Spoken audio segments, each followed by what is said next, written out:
I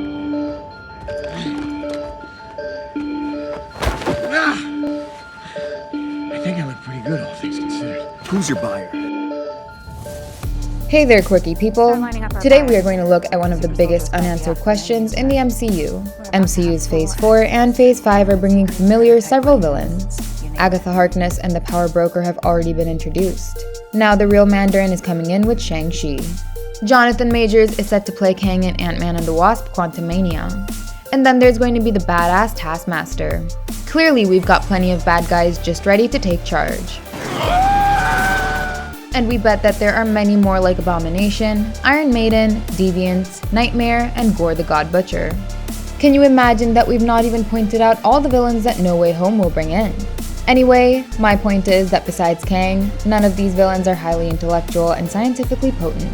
But there is a mystery villain who has been pulling the strings from behind the scenes. This individual probably hired Crossbones to get his hands on a bioweapon in Captain America: Civil War. Pack it up. And he might have been the one who hired Sonny Burch to get Hank Pym's lab in Ant-Man and the Wasp. Go! Now maybe these are two different people, but where's the fun in that? The idea of just one mystery benefactor lurking in the shadows is quite fascinating. So I'm going to believe that this is just one individual, and I'll try to unravel his secret identity. We know that this person is someone with great resources and high intellect. He or she could weaponize technology and recreate bioweapons to unleash terror anywhere in the world. Keep in mind that I've not added the Mandarin to this list because he already possesses the 10 rings, and his goal seems to be something entirely different. Before we look at the others, it would be amazing if you guys would hit the subscribe button, and do press the notification bell so you don't miss out on our future videos. Okay now, here are 6 villains who could be the so-called benefactor. AIM's new leader. Since the mystery benefactor was after Hank Pym's tech, it would make sense for Modok to be a villain in Ant-Man 3 or some other project. You might have thought that AIM was finished with Aldrich Killian, but we don't believe that. Anything could return in this magnanimous, ever-going comic book universe. So AIM could still be in play under its new leader, George Tarleton. He went on to become Modok, who is an acronym for Mental Organism Designed Only for Killing. This giant-headed personality is an Iron Man villain, but people initially presumed that he could be the antagonist of Ant-Man and the Wasp: Quantumania. Now we know that Kang is going to be involved in Ant-Man 3, so maybe Modok could be a secondary villain in the film. It would be a major surprise if he'd be involved with Kang somehow. Anyway, we still don't know what use he would have for the bioweapons from Civil War. He only ticks one box of our requirements. You stole my hope! So let's look at our next candidate, that is, Norman Osborn. There are many people who presume that the Avengers Tower will turn into Oscorp, but now that the Spider-Man franchise director is set to direct Fantastic Four, we're pretty sure that the Avengers Tower will become the Baxter Building. Still, this doesn't mean that Norman Osborn would not show up in the MCU.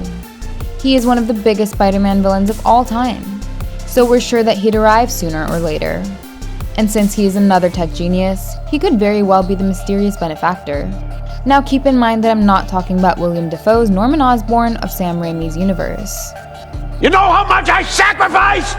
Yes, he is set to appear in Spider-Man: No Way Home. I'm sorry I'm late. But the MCU could have its own Norman Osborn, who may or may not look like the one from Raimiverse. But you can't do this to me. And this Osborn could be the one funding Sonny Burch and Crossbones. He could have funded the operations of Quentin Beck in Spider-Man: Far From Home as well. That would make him the leader of an MCU-based Sinister Six. But if not Osborn, then the next possibility could be Hydra's leader. The first Ant-Man movie showed us that Hydra was still around. If you sell to these men, it's gonna be chaos. I already have, and for twice the price, thanks to you. In fact, they've always wanted Pym tech. One of the Hydra agents also escaped with Darren Cross's version of the Pym particles, so there is a solid chance that Hydra could still be around. And after Ant-Man, Hydra could have wanted more weapons and Pym particles. Civil War brought in Brock Rumlow, who was working for Hydra in Captain America: The Winter Soldier. So Hydra could have fixed his body and sent him on several missions, and their leader could very well be the final form of Arnim Zola. Zola's body died, but his consciousness survived on several computer servers. When Hydra bombed Zola's secret base, we presumed that it was the end of Zola. But what if Zola had transferred his consciousness onto another server at the very last second? His presence in Avengers Endgame may have been more than an Easter egg. It could have been there to remind us that he's still around. Zola turned into a robot in the comics. Going somewhere? And the Russos revealed that in the original plans for Captain America 3, we do get this robotic Zola into the picture. That's great. So it would be amazing if Captain America 4 brought him back. And this robot Zola could easily be the benefactor. The Power Broker. Now we know that Sharon Carter became the Power Broker somewhere between 2016 and 2024. That means she could not have hired Crossbones since she was working for the CIA back then. But if you look back at the Falcon and the Winter Soldier, the Power Broker was always referred to as a male. You ain't welcome here. I have no business with the power broker. But if he insists, he can either come and talk to me. No one knew that Sharon Carter was this villainous figure running Madripoor. So maybe there was an original Power Broker, and Sharon Carter took his place after she joined his ranks in mid-2016. We know that the Power Broker sells all kinds of tech and weapons to the highest bidders.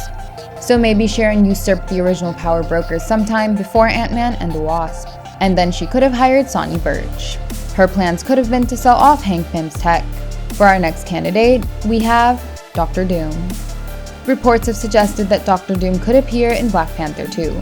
So we have no doubt that he is coming to the MCU sooner or later. His origins could actually be tied to Age of Ultron. Zemo stated that Sokovia had been wiped off of the world map. You're Sokovia. Is that what this is about? Sokovia was a failed state long before you blew it to hell. No. So what if Latveria took that nation under their control? Victor Von Doom could have helped the survivors of Sokovia, and he could have taken control of the previous Hydra and Ultron-controlled regions. The damaged Ultron bots could become his Doom bots. You had to ask. And to strengthen his armory, he could have hired the likes of Crossbones and Sonny Burch to get these potential weapons for him. Fire in the hole. If the Doctor Doom idea doesn't work, then we have another villain who hasn't showed up for a long time. It is none other than the Leader. Samuel Stearns has been lurking around with his giant head since the Incredible Hulk. Rumors suggest that he will be back in the MCU's Thunderbolts project. In fact, he'd be the main villain. If Tim Roth's Abomination could return in Shang-Chi and She-Hulk, then Tim Blake Nelson could also return as Samuel Stearns in She-Hulk or in the Thunderbolts project. We know that his big head could have all sorts of evil scientific discoveries involving tech. So maybe he is the benefactor who has been trying to gather these pieces of technology and bioweapons. Which of these villains do you think could be the benefactor? Let us know your thoughts in the comment section. There's also a chance that organizations like the Serpent Society or Leviathans could have hired Rumlow and Birch. And someone like Val could be working for Leviathan as well. Don't call me Val, just keep it in your head. So I guess we'll see who this benefactor is very soon. In the meanwhile, you guys can hit the like button if you enjoyed the video. And don't forget to check out some more fun videos on our channel. Yes! Thank you, and I'll see you in the next one. Bye!